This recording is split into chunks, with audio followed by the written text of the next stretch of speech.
research shows us only 10% of us are born with natural leadership skills. 10%. Another 20% with basic managerial qualities. That's right, guys, look around. 70% of us, I'm in it, that's why I'm here. We weren't born with it. It wasn't natural for us. And you know how we learn how to become better leaders? If we don't take action and develop our leadership skills and our desire to have self-awareness through failing. And we just keep failing, and we keep failing, and we keep failing. And I mean big, painful fails, like losing great employees, being overlooked for promotion, can't deliver on your divisional goals for your organization. Or for founders, it means they stall out. They stall out because they're having to always drop down, try to scramble, hire somebody, train them, do sales. And they're never spending time on their business. They're just so in it. They're so in it. And there's challenges on the corporate side. 77% of organizations are saying, hey, we're seeing a huge leadership gap. It's a concern. Yet only 5% of corporations have comprehensive leadership development programs. Yeah, sure, you might have an educational fund or an executive fund, send your top people, but comprehensive, full for your future leaders, your new leaders, and your established leaders. And on the founder side, don't even get me started as a founder. I know this all true to be true. And I've done a ton of research on entrepreneurs. They're fascinating. And they do carry the weight of the world. They do.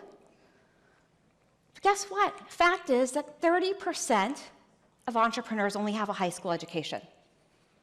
10% a business degree. And you are 300% more likely to start a business if you have ADD.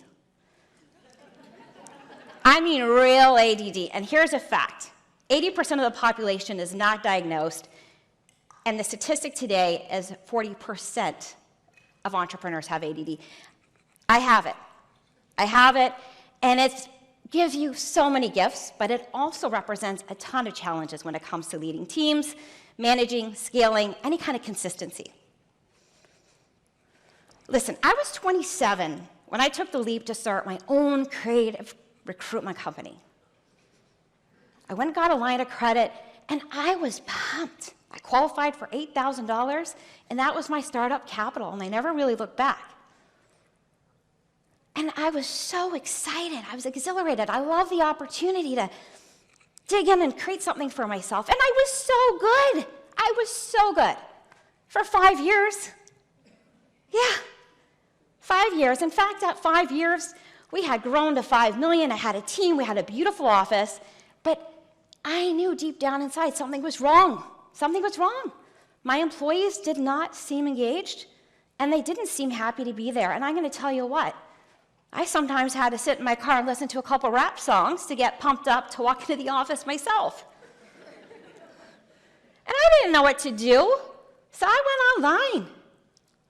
And I heard about this program through Entrepreneurs Organization, and I just registered for this crazy Leadership Institute program, like really intensive leadership development, in Chapel Hill, North Carolina.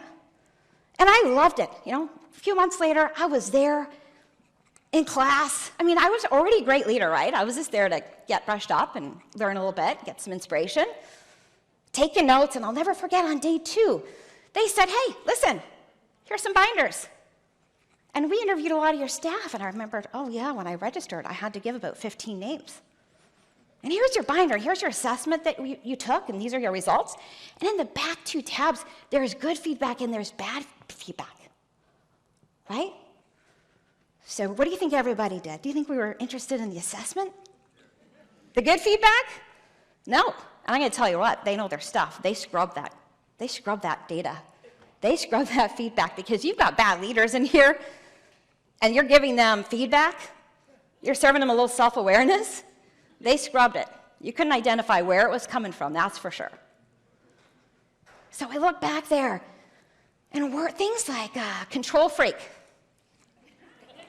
Trust issues, my favorite. Passive aggressive. Starts new things all the time, doesn't finish them, and forgets about them, constantly changing my job. They must have liked my personality, because when I read that, I thought, oh, thanks for staying, guys. Thanks.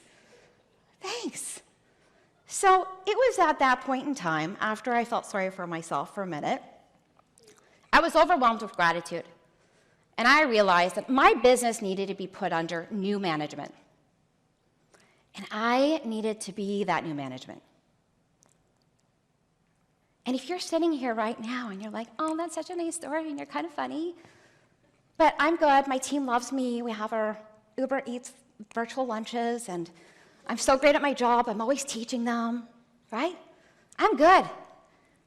I want to share with you some behaviors that might be kind of presenting themselves based on how you're feeling and who you're speaking to within your company and your team. The bestie. Hey, you can't do your stuff? That's okay, I'll do it. You need more time? It's okay. No feedback. The busy executive. I am busy, I'm important. I just brushed shoulders with this person in Dublin last week on stage, and I'm amazing, and you're not important. This is my favorite one, and it's my favorite one in tech. I'm going to fly over and float down and solve all of your problems that you cannot handle, because I'm the best. Thank goodness I knew about it and I was available. So, yeah, that creates confusion, not really great in the confidence department, correct? This one also can be a little bit prevalent in tech. I've seen it. I'm going to talk about it. I'm going to get fired up here for a minute, because the bully is the worst. And some people believe the only way you can scale a company and drive performance is through fear-based leadership. Some people intentionally try to behave this way to drive performance.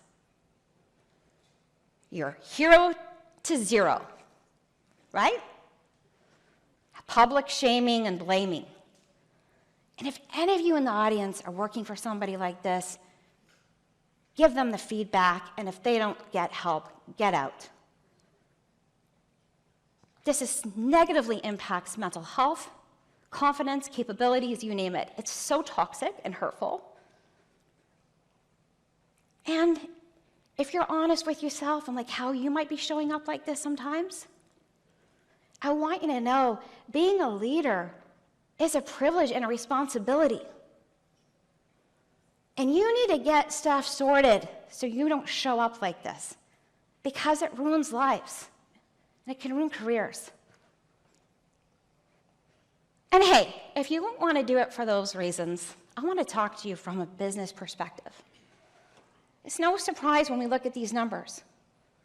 70% of employee engagement, hinges on effective management, right? Teams that are engaged, 21% more profitable. And employees who feel their voice is heard. How sad is that? Just heard. 4.6 times more likely to be empowered to do their best work possible. Right?